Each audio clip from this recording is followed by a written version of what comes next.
Hello, I'm Greg Solomon. What prompted this video clip was essentially a conversation I had earlier this week with a friend and colleague at work.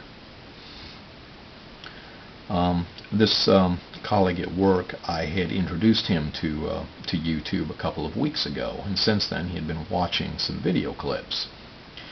Apparently he saw a couple of video clips on YouTube that were from music groups, essentially what looked to him like commercial video clips, commercial music videos. He found these on YouTube. And he asked me earlier this week, and he told me about the video clips, he asked me earlier this week if I didn't think that was copyright infringement, if I didn't think that YouTube was guilty of copyright infringement. To which I replied, absolutely not. And I can explain very succinctly and very quickly, in just a few minutes, why YouTube is not guilty of copyright infringement in any way, shape, or form.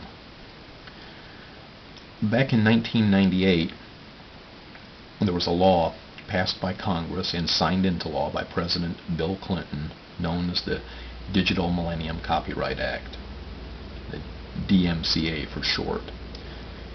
The Digital Millennium Copyright Act mandated certain things and certain requirements for how copyrighted material and how sites deal with how copyrighted material is handled and how sites deal with copyrighted material out on the internet.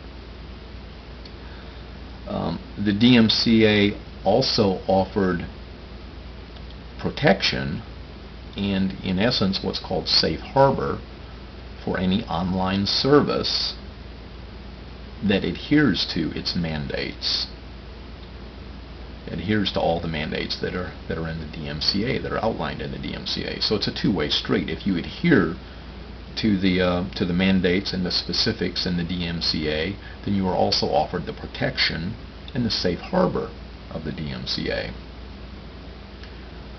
And the YouTube service, as an online service provider, from what I have seen, strictly adheres to the mandates outlined in the DMCA. And I'll give you an example. I gave my friend this example at work earlier this week. Say a company such as Comcast, an internet service provider such as Comcast or Time Warner or AOL, Earthlink, any of those companies that provide internet service. Say somebody uses their service, one of their customers, and downloads some music videos. Well, according to the safe harbor and protection offered by the DMCA, these internet service providers can't be held responsible for what their users are downloading. And my friend stopped me mid-sentence. He said, "But Greg, YouTube is not an internet service provider." And I responded, "No, and I never said it was. I said YouTube was an online service provider." And I think that's definitely where my friend was missing it, and definitely I think where a lot of people are missing it. You see, online service provider is what is specified in the DMCA. An online service provider is a very broad, generic term. It takes in various things. A website offering a service is an online service provider, just as an internet service provider such as Earthlink or Roadrunner or AOL is an online service provider. Or in fact, news groups out on Usenet. Anything offering a service online is an online service provider. And so those online service providers are specifically offered protection and safe harbor by the DMCA as long as they adhere to the mandates in the DMCA. And YouTube specifically adheres to the mandates in the DMCA.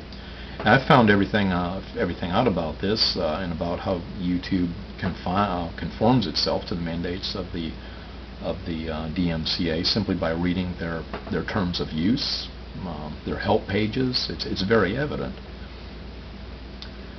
The YouTube service, the YouTube entity, disallows any copyright infringement. They don't allow copyrighted material to be uploaded onto YouTube. They specifically say that in their terms of service. In fact, every single video clip that is uploaded onto YouTube, before you click to upload it, there's a sentence saying that by uploading this, you are agreeing that you are the owner of this copyright material. If in fact there is a copyright to the material that you're uploading, you are actually agreeing by uploading it that you have that copyright, that you own that copyright. And so if you're going to lie and agree that you own the copyright when you don't own the copyright, then the online service can't be held accountable for that. Also, YouTube provides what essentially is an electronic online takedown notice, where if a copyright owner actually sees a piece of material out on YouTube that he or she has the copyright to, they simply fill out this, what essentially, as I said, is an electronic copyright takedown notice. They fill it out, submit it to YouTube, and YouTube will promptly remove the copyrighted material.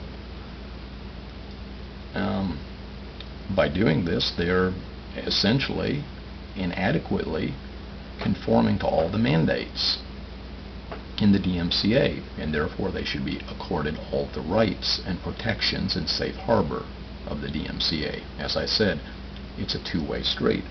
In fact, I think that the YouTube service actually goes a step beyond the DMCA.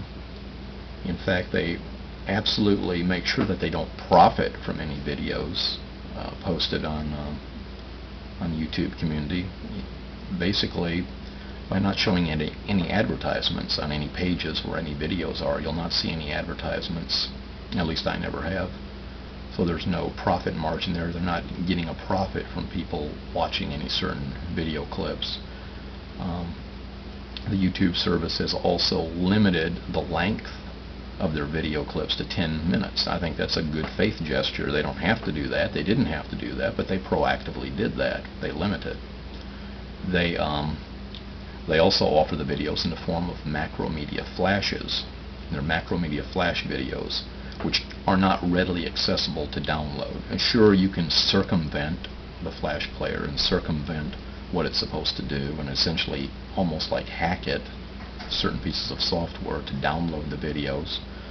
But YouTube does not advocate that, and you're going against their policy by doing that. They're not posting videos out there for download.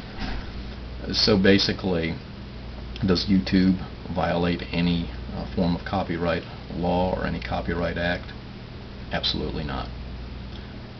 Until next time, this is Greg Solomon saying take care.